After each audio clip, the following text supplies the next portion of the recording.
if you could just start off by introducing yourself and telling us a little bit about how you got into the arts and telling us all about you. Okay, great. Well, my name's Suzanne Redmond, and I actually have two Instagram accounts just to clear that up at the beginning because I have a podcast called The Left Brain Artist, and that's where I interviewed Andrea. So I do have an Instagram called The Left Brain Artist, and then my personal art is on Suzanne Redmond Art. So that's just to start out so you know where to find me.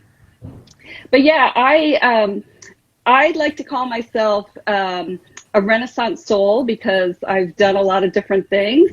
I think that's the nicer way than saying I'm totally ADHD and I try a lot of things. But just to be brief, my background is I have a degree in accounting and I worked in like accounting statistical analysis for 10 years. And then I wanted to do my dream of being a chef, and I went to cooking school and became a pastry chef, and I did that for 10 years. And then I said, well, I left that because the economy, it was right before 2008 and everything was closing down. Nobody was doing wedding cakes. And I said, oh, you can't make money doing pastry anymore? Let's make money doing art. Yes, I'll sell my jewelry. Yeah, so that's how I got into the world of art. But because I had a background in business, I joined a arts group, a local arts organization, which I highly recommend everybody look for arts organizations to join.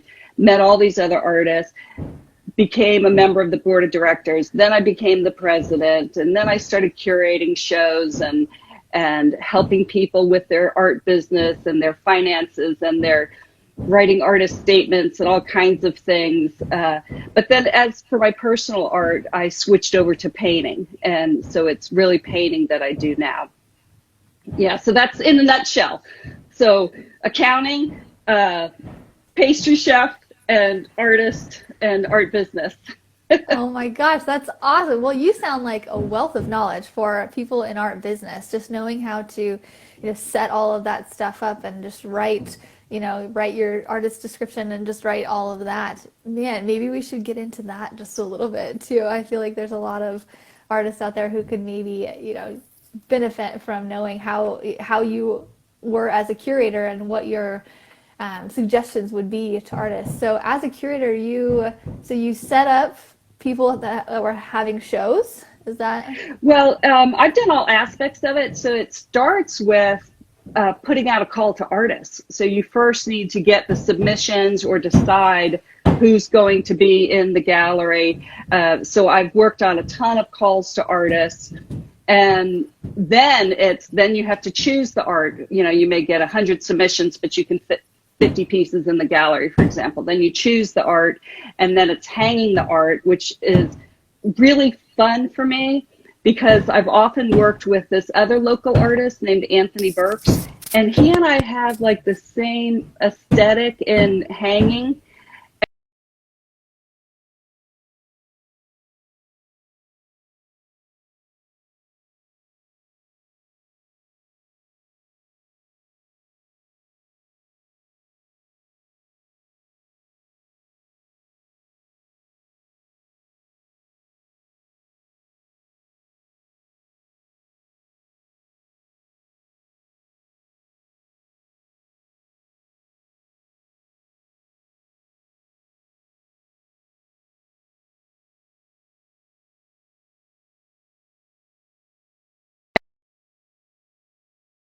People in. So can you hear me now, Andrea? I think you were paused on my end for a little bit. Okay, yeah. Yeah. As long as they could hear you on your end, we're good. Because for some reason good. It was paused on this end. Yeah, that was weird. Yeah. Okay. Anyway, so yeah, I was saying then you need to figure out how to get people into the gallery to see the artwork. So do you want to do an artist reception? Do you want to have a big grand opening night where you have food and drinks? And I know it's hard to think about that right now for some people in the world because we haven't had live events in the past year. But so then you have to figure out how you're going to get people in. What I've seen now for receptions is they'll do if they're able to, they'll do the food and drinks out like on the front walk or in the parking lot. And so people can take off their masks and have their wine and little nibbles out there, and then put their masks back on to go into the gallery and see the show. So they're coming up with a lot of good compromises to start shows again, which is nice. But yeah, so I've done all aspects of it. And as for your listeners, yes, we can hear the banging that you're getting a roof, but I'm just very happy for you that you're getting a roof. That, you know, there's just things that have to happen in our lives, whether we're doing a live or not. Yeah. I know. Yeah. Yeah. Okay. But what I was going to say is, one of the things I can recommend to your listeners, if they want to put their art in shows, or they want to be ready for a commission, if somebody comes out of the blue with an opportunity for them, maybe to do a live demo or any of a number of things, is get your ducks in a row, so to speak. So you're ready for this opportunity. So that includes getting good photographs of your art. That includes having a good written artist statement, having your bio ready, your resume, all these other things that they may ask for. Have all these things ready. Have your artwork ready to hang. You never know if somebody may say, oh, I was curating a show and somebody dropped out. We have room on our walls. Can you bring in 3 of your paintings? So you want your paintings always to be wired, ready to hang. You've signed the bottom of it. I always recommend you tape on the back of your painting or somewhere on your art, whatever it is, your name, your phone number, the title of the art. That's very helpful when they're hanging a show, because they're looking at a piece like, can you see this one on this side is very abstract. If I called that Wandering Through the Wilderness, there is nothing on that painting that could tell you that's Wandering Through the Wilderness. So you want to put the name on the back to help them when they're hanging the show. So anyway, you get all these things ready, and then you're ready for the opportunity when it comes to you. So that's always my biggest recommendation to artists, is just be ready. That is so true, because Yeah. I was just talking to another artist here locally, and she was like, yeah, I just got invited to hang my pieces here somewhere, and she's like, and I don't have anything. She's like, I have one. I'm not ready. I'm like, oh yeah, because I mean, we're always talking about, just paint every day, and then they're like, well, what if I have stuff just laying around? It's like, oh, you can put them in shows, and that's when it's ready. I literally just actually this morning submitted a call for artists to the Big Show. It's called the Big Show, and it's just big paintings. And I was like, hey, I have some that I'm laying around, so I just submitted it. Now they're like a couple of them at least, hopefully, are going to be shown. So yeah, that's excellent. Yeah, good luck. Yeah. Another point about that, when she said that one basically had a theme because it was called the Big Show, so there was probably a minimum size. So you want to oh my gosh, I see your cat. It's like everything today. Yeah, that's okay. So you want to apply to shows or opportunities that make sense for you or that particular piece of art. So, for example, I applied for this show, and they wanted minimum 30-inch wide or height, 30-inch. And then they wanted like a Florida theme, because this was being displayed in the West Palm Beach airport. And so tourists and people would be coming through and they wanted to see Florida art. And so my friend said, oh yeah, I didn't get in. Mine was too small. Well, why did you apply? Why did you bother to apply? And then I was talking to somebody else. Yeah, mine didn't get in. I mean, mine's portraits. Like, why would you apply? But they had both gone through the effort and applied. That's pointless. Especially if it's, this one did not, but especially if it has a monetary fee for applying. You don't want to pay $30 to apply for a show if there's no possible way they're going to choose you. So that's another thing of getting ready. You really need to evaluate your opportunities and see if it's the right one for you, because otherwise, don't waste your time. Yeah. Yeah, exactly. I've actually done this show before a couple years ago, and I exactly what you said, because mine are like wildlife, like African animals, basically, Yeah. like big lions. And I remember the first time I was like, I got two of them in, and I'm like, why aren't they putting it like where everybody can see it? It was kind of off to the side, and I literally Yeah. thought, I'm like, oh, because mine is not Missouri related, and when people are getting off that plane, like they want to see Oh, the Missouri stuff. And so as you're saying that, like we have a similar kind of thing. It's not like a prerequisite exactly, but I know applying for it that mine isn't really like the Ozarks, and so it'll probably get in, but it won't be like in the center like, of everything. right. So, but yeah, Yeah. just like you said, everything has a theme. Yeah, absolutely. And sometimes you look at the theme, like if it's African animals, and you say, "Oh my gosh, that's perfect for me," but it doesn't always line up that way. Yeah. How would people search for these call for artists? Oh, that's a great question. Okay, so if you're on Instagram, you can use various hashtags. So you can do call for entry, call for art, call for artists, different word combinations, and you can find them there. When you do a search for a hashtag on Instagram, it gives the most popular ones first. So let's say you went into the hashtag call for entry. It'll give the most popular ones first, which is not the way you want to do it, because popular may be a call that expired. It was from 2 years ago, but it was really Ah, popular, so it went up to the top. So you always have to remember to click on the recent button so that you're getting the recent calls, the ones that are still live or still, you'll still be eligible to apply for them. So that's one way. And then there's different websites that are, what's the right word? Conglomerations, or they list lots of calls on them. And so one of them is call for entry, and I think it is cafe.org.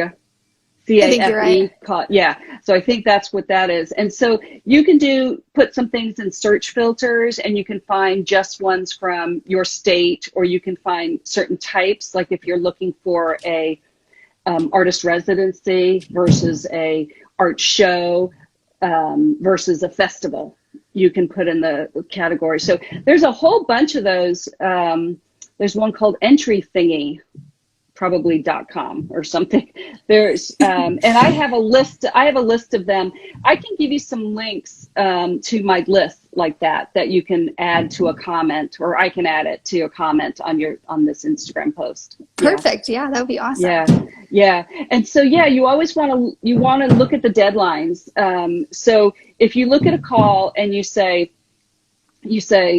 okay, for example, this call it's due April 30th, and then the show starts June 1st, and the reception is July 1st, and then the show ends August 1st. So you have to look at all these dates, because you're expected to deliver your art, if you're accepted, delivered on that certain day. You should go to the artist reception.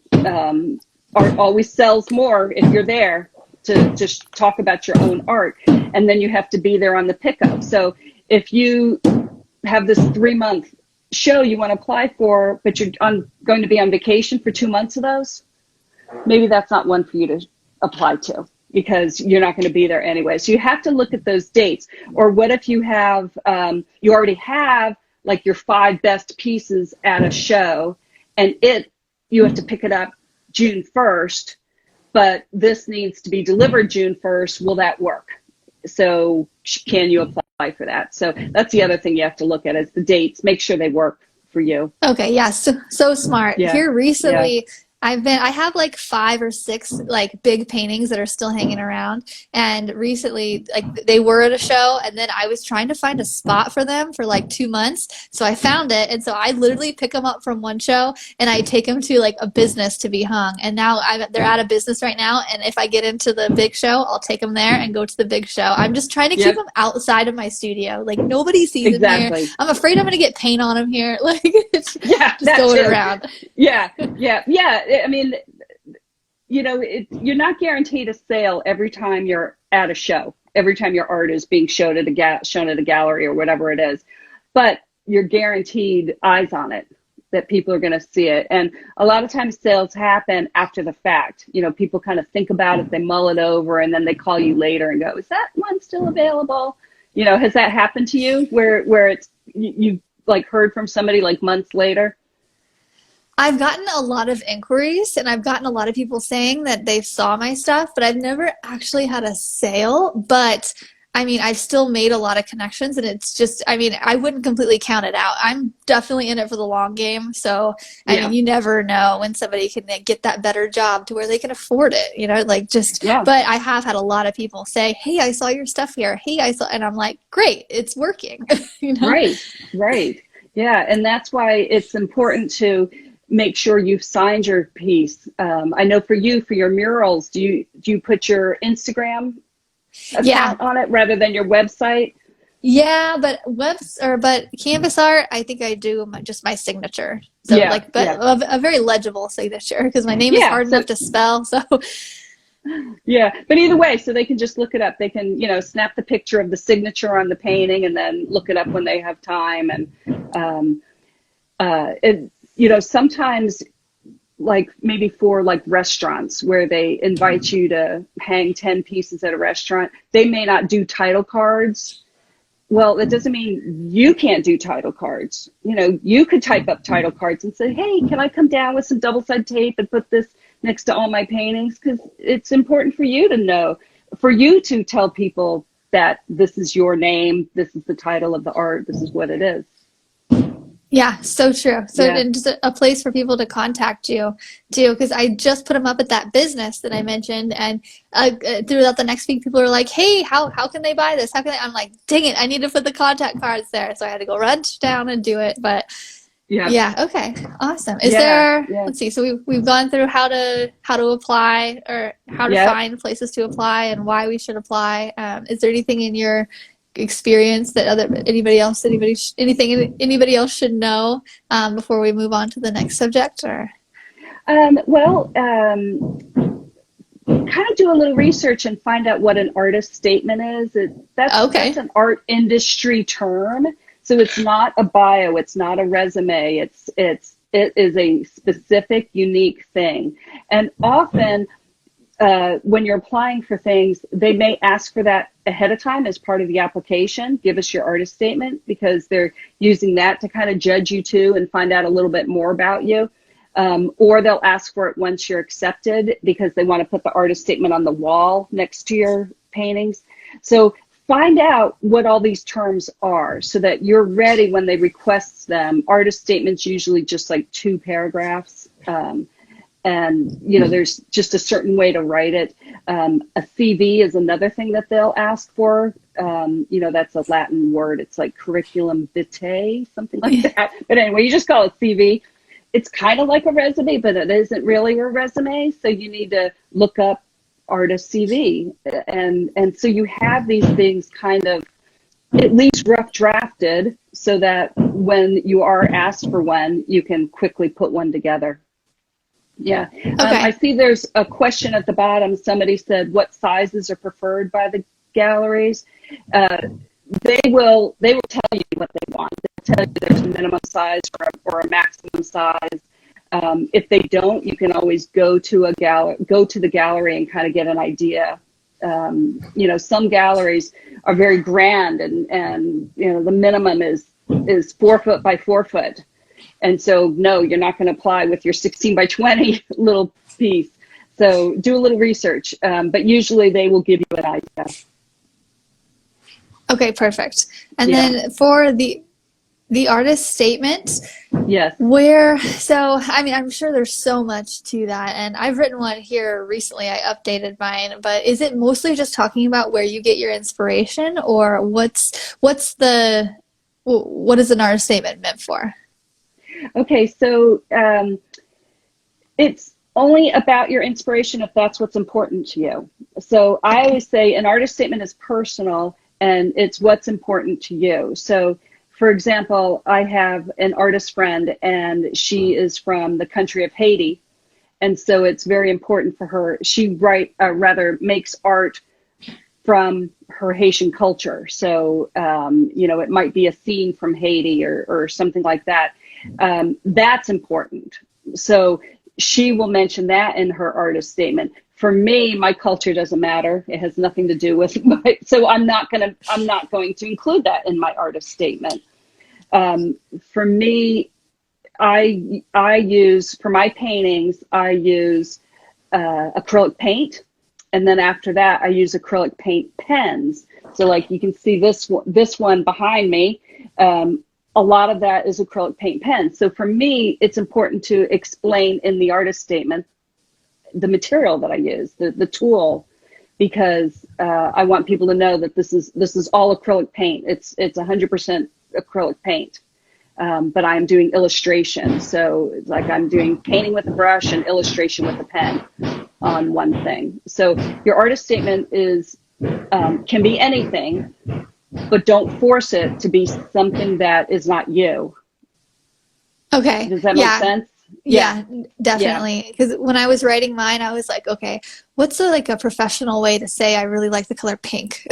Like, I was like writing it, and I was just like, oh, well, I am inspired by saturated color. Like, and I was like, yeah.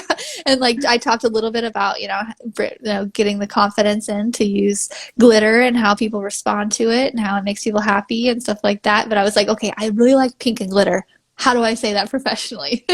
Yes, and that's a great example that I'll jump on.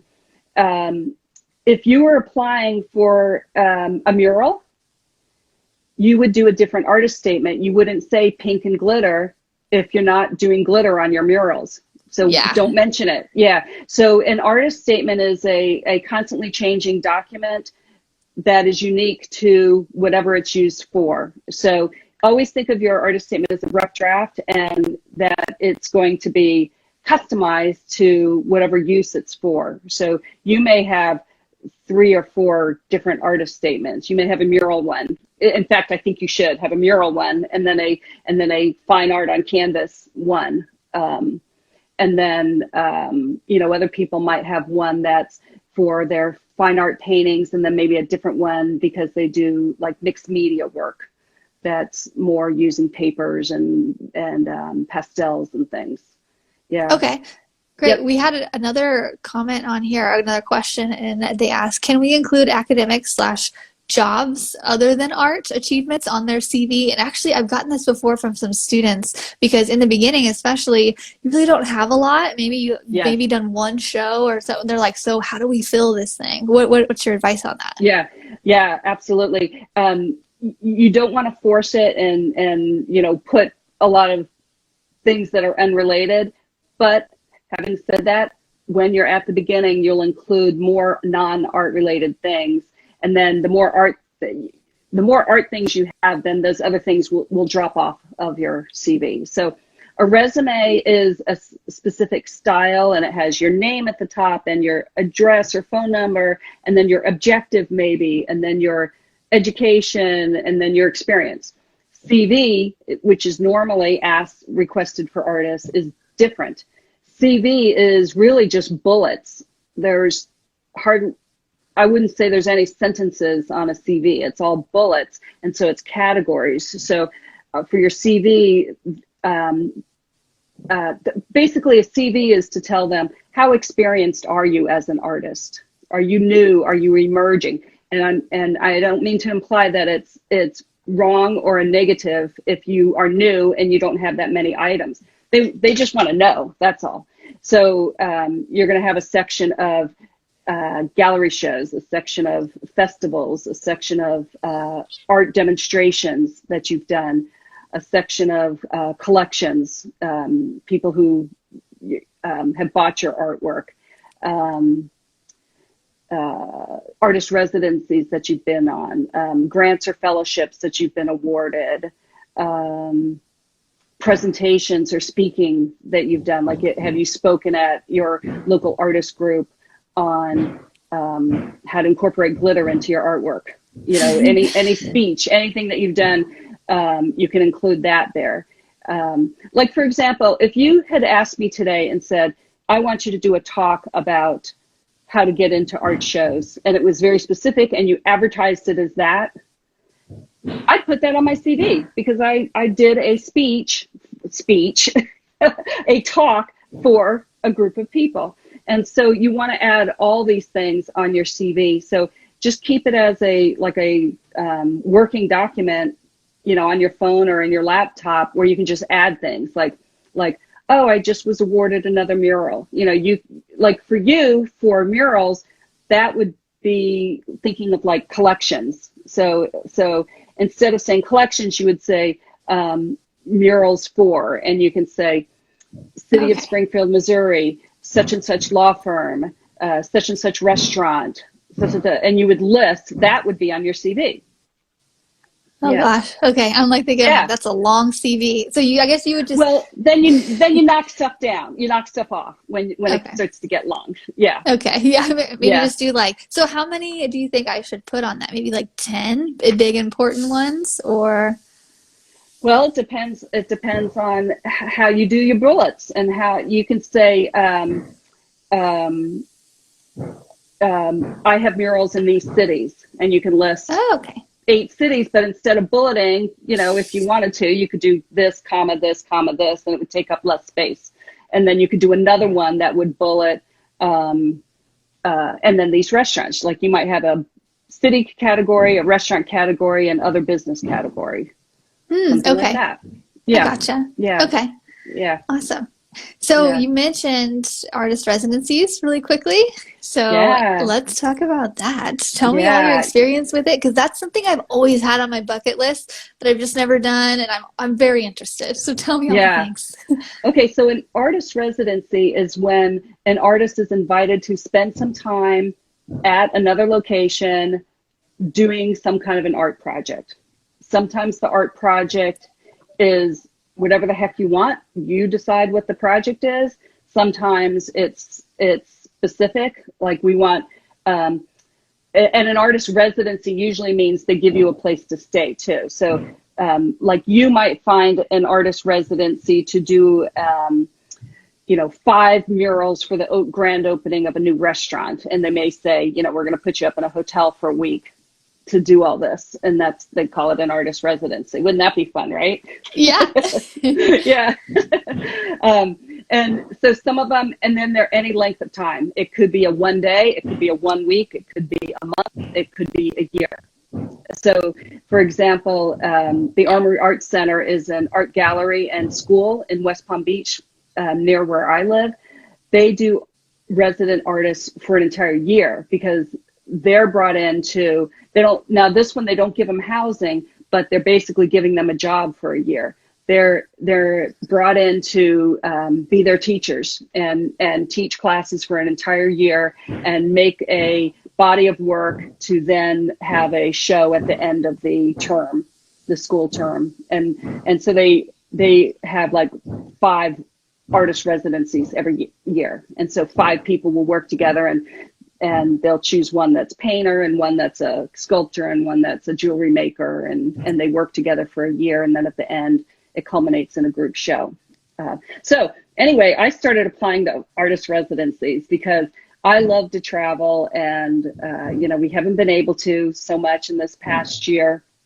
But prior to the pandemic, I had heard that national parks have artist residencies, and I love travel, and I love national parks in particular. And so the National Parks Arts Foundation, they run about, I would say, 10 artist residencies. And so some of them are at Hawaii Volcanoes National Park, and one is at Death Valley National Park. So anyway, I applied to be an artist resident for a month at Hawaii Volcanoes National Park, and I applied as a podcaster as opposed to as a painter.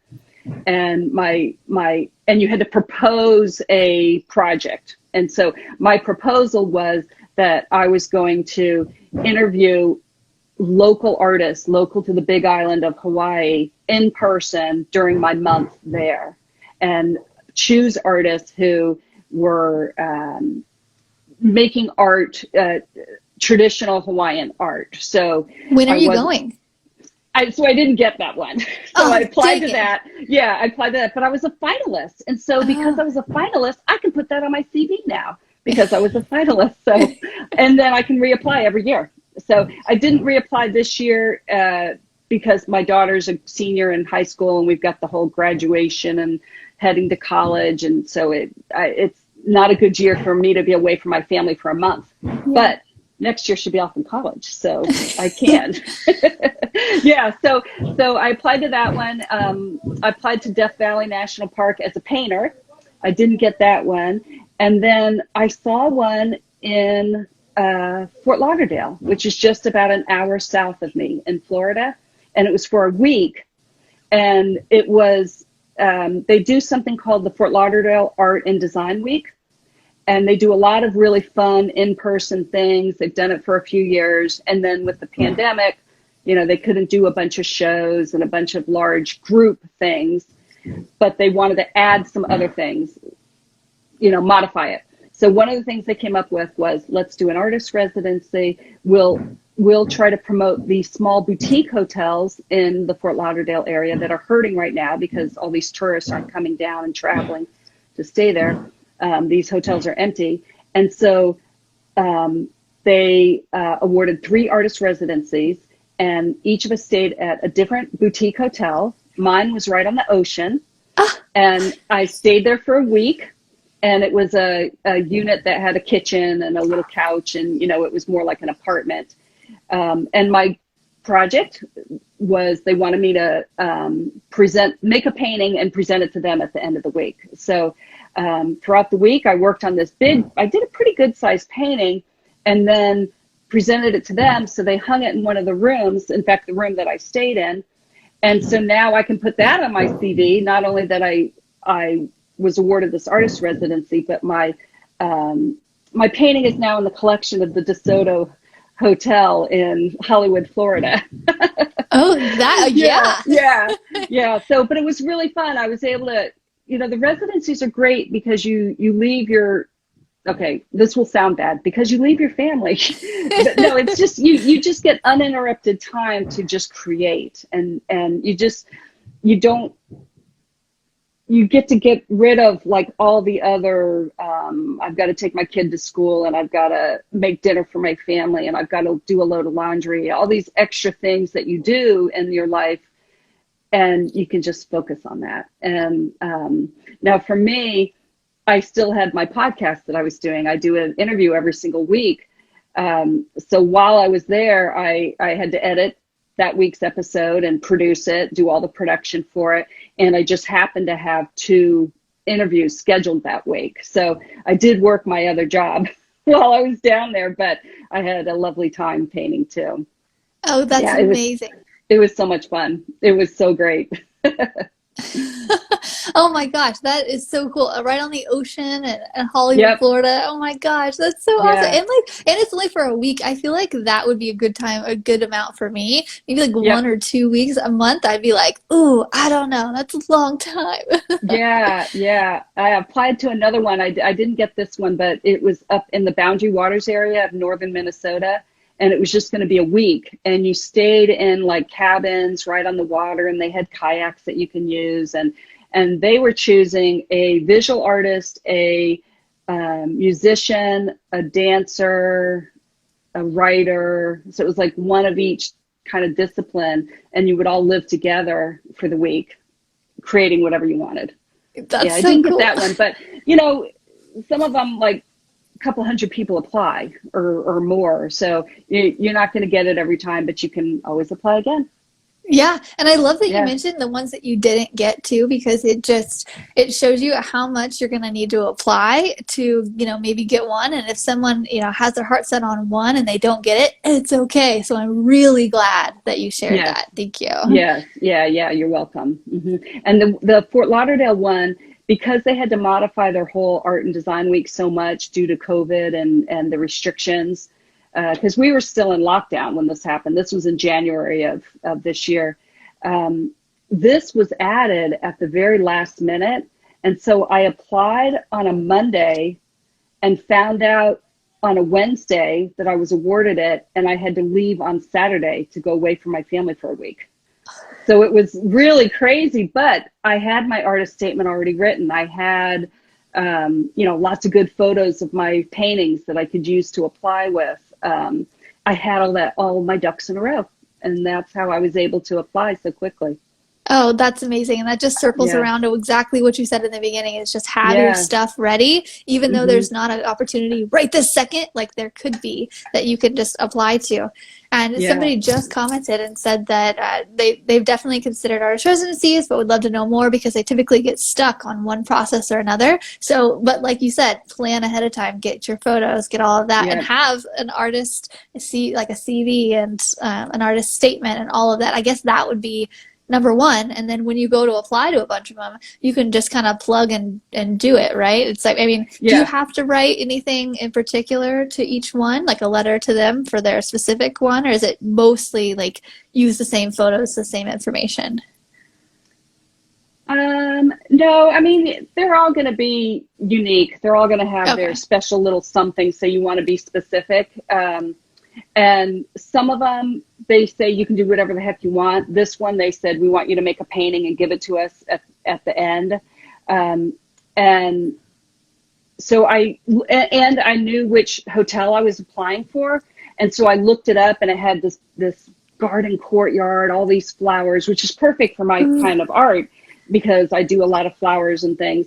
And another requirement was I needed to do 3 posts to social media every day while I was there, promoting the hotel and promoting the residency and promoting Art and Design Week. So I just quickly put a bunch of relevant posts. Like I think I did 4 posts in one day on that Monday, the day I applied. Oh, So if they were looking at my Instagram, my 4 most recent posts would be relevant to this artist residency, or it was just relevant to like making paintings with flowers on it. So I made sure I had a lot of good paintings based on what I thought it was going to be like. So yeah, you want to make sure your website and social media are up to date, or you've just done something recently if you're going to apply, because they're going to look, they're going to look at your social media when you apply. okay, perfect. I love that you're Yeah. saying how much you planned too, because I don't know, it's like some people think that, putting too much effort in isn't a thing, like we make it look so effortless on Instagram, like, oh, I got this job and oh, I'm going to this artist residency. And it's like, no, you planned, you really wanted it and you made it Yeah. happen. It's like taking Yeah. that extra step. Right. Because if they say we want you to do social media, you need to show them you do social media. So I was like, okay, let me up it, do a few more this week. Yeah. Yeah. Somebody in the comments asked, where do you find out about residencies? And earlier in our talk, we were talking about calls for artists. When you look at these websites or even the hashtags in Instagram, you can filter and search by residency. You Oh, can't on the Instagram hashtag, of course, but just scroll through them. Make sure you're looking at the recent ones and scroll through and see if one is called residency. oh my gosh, I'm going to do that today. Yeah. I literally never even thought about using Instagram to search all this stuff. I've just kind of gone to the typical, like the cafe websites and stuff like that, just to look Yes. around. But I've never thought of Instagram. And I feel like that would be, because then you can see what their posts are too, and maybe some other artists that have been there rather than just a call for it, right? Yeah, absolutely. Because you'll go back to whoever posted it. You'll go back to the account. Yeah, I can't take credit for that. I interviewed an artist one time, and she was local to the Palm Beach County area where I live, but she was having some art at a show in New York City. And I said, how'd you find out about that? And she said, hashtag call for entry. I was like, oh, I didn't even think about that. Oh my Yeah. gosh, that's gold. Thank you for sharing Yeah. that. Yeah. And so as you start searching, you'll see what kind of criteria is desirable to you. So some people, they have a budget and they say, I'm not going to apply to anything that costs more than $25, because a lot of them do have application fees. Or they may say, I have a $300 limit for the entire year. And so, I can do one for 25, one for 30, but that's it. Or you might have the criteria of I'm not doing any that I would have to mail my art. I'm only going to do the ones that are local to me, because if you're making big paintings, it's a big deal to mail it, and that's an added cost. And if it doesn't get sold, you pay to mail it back too. So that can be expensive. So I apply to shows in Florida, and but I've driven 2.5 hours away to deliver the painting. But I'll do, it'll be some Florida beach town that's fun to visit anyway. So it's no big deal to go over there to deliver a painting for a gallery. I'll make a day of it, and we'll go out to lunch and hang out at that town, and then turn around and head back. Okay, yeah. Oh, I love that too. That's such a good tip, because whenever I was searching artist residencies, I immediately was like, okay, I'm going to go to Brazil. Like, I'm going to go to all these crazy places. And I didn't even really search inside the United States, which that would be way easier, especially right now. Yeah. And to do for that. Residencies, I'll go all over the United States. But for gallery shows, I just don't want to, have to mail a big painting. Yeah. Yeah, we had a comment here. It's the Magnolia Flower Art says, "Oh my gosh, I love you guys. I've learned so much from listening to your podcast. Thank you." So I just want to point out too, for anybody listening or anybody catching us just now, Suzanne has a podcast, just to let you guys know, and it is fantastic. And it's basically the same kind of thing as my podcast. So if you like mine, you'll like hers. So go check hers out. It's The Left Brain Artist. You just find it from the Left Brain Artist on any podcast platform. Yep, absolutely. Yeah. And I interview a visual artist once a week. So I have interviewed artists from all over the world, New Zealand, Australia.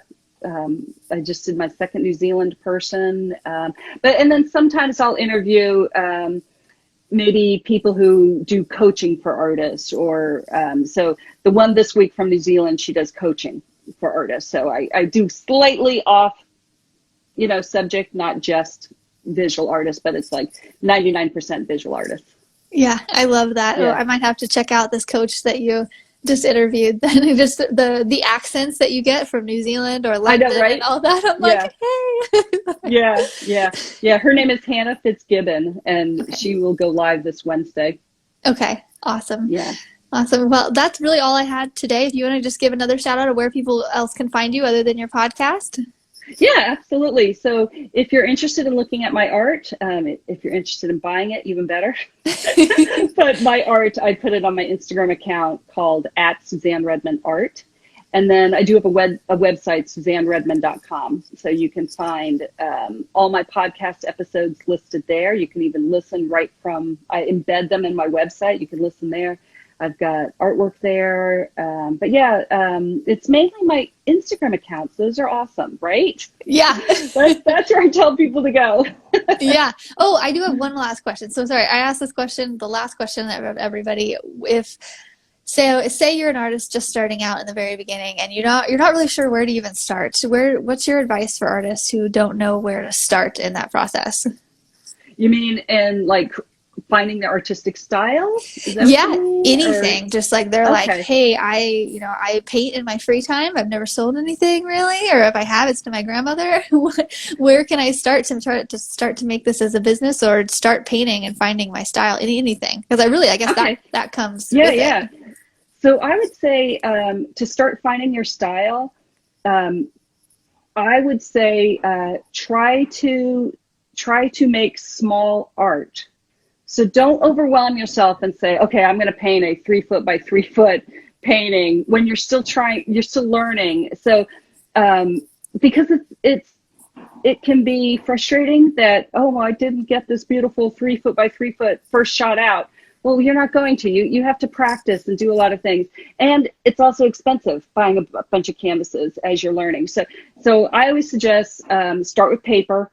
Start painting on paper, tape it down to a table and paint on paper, and inexpensively.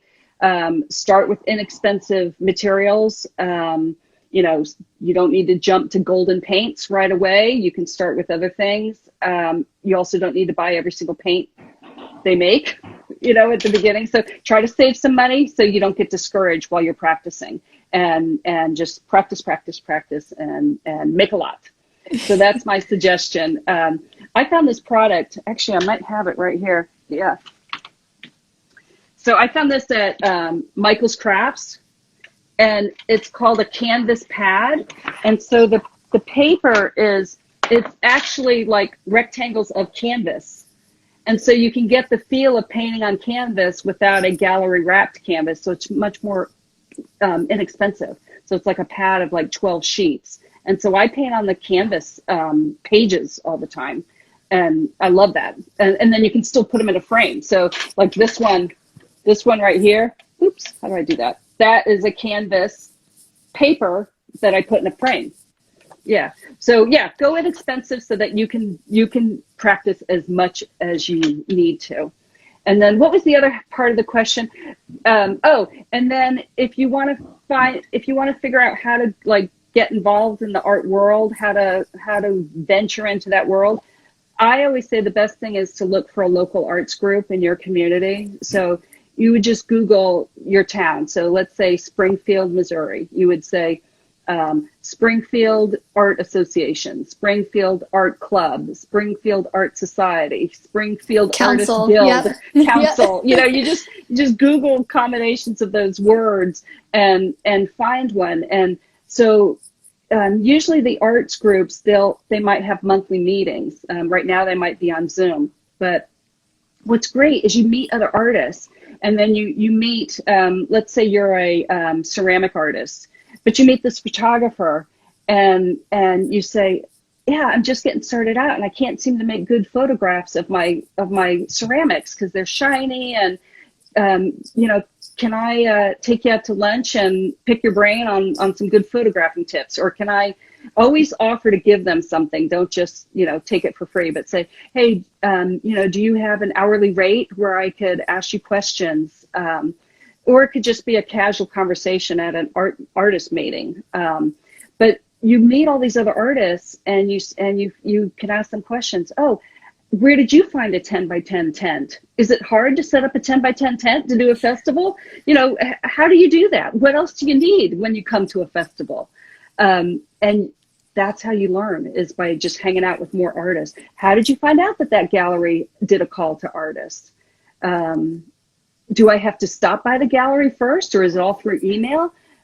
How do I do this? And so, yeah, that's my biggest recommendation, is join an arts group and meet other artists and start talking to them. That's so good too, because it's just like listening to this podcast, right? Like with you interviewing other artists, it's like they're giving their advice, and meeting them in person is just a next level of that. And now, like here, you get to be a fly on the wall, but I mean, like in person, you get to ask them the exact questions you want. Like, hey, this is what I'm doing right now. And likely someone else is like, oh, I went through that, a couple of years ago. This is what I did. Maybe it'll help you. And it's just like, like, yeah. When I joined the arts group, I was selling my jewelry, and they did this outdoor art show. But what they did is they would rent, because they could get a bulk rate from a rental company.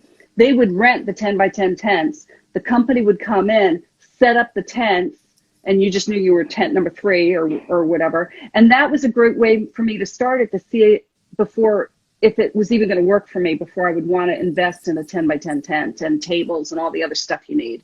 And so I showed up, the tent was there with one table and one chair. And it was like, okay, I could do this. So, that was great. It was a great way to ease into it for me. Yeah, and that, just like that, I had no idea that kind of thing existed. It's like, you don't know what you don't know, and there's just, I tell people that all the time. I'm like, you don't even know what questions to ask. You just don't, and like people will just tell you. We'll just tell you freely. Like, yeah, absolutely. And artists are just so cool. They're so generous and share their information, and you just want to meet more artists because they're the best. Yeah, we all have that like special, awesome kind of weird to us too. That it's just so cool to like get together. Like, yeah. Awesome, perfect. Well, thank you again for so much for coming on. I so enjoyed just chatting with you and getting to know you a little bit more. Yeah, me too. This was really fun. Yeah. Well, the podcast will come out in about a month from now, and I'll email you all the fun things. But again, thank you so much, and I hope you have a great rest of your Monday. Yes, thank you. I appreciate this. This was fun. No problem. I'll talk to you later. All right. Bye-bye. Bye.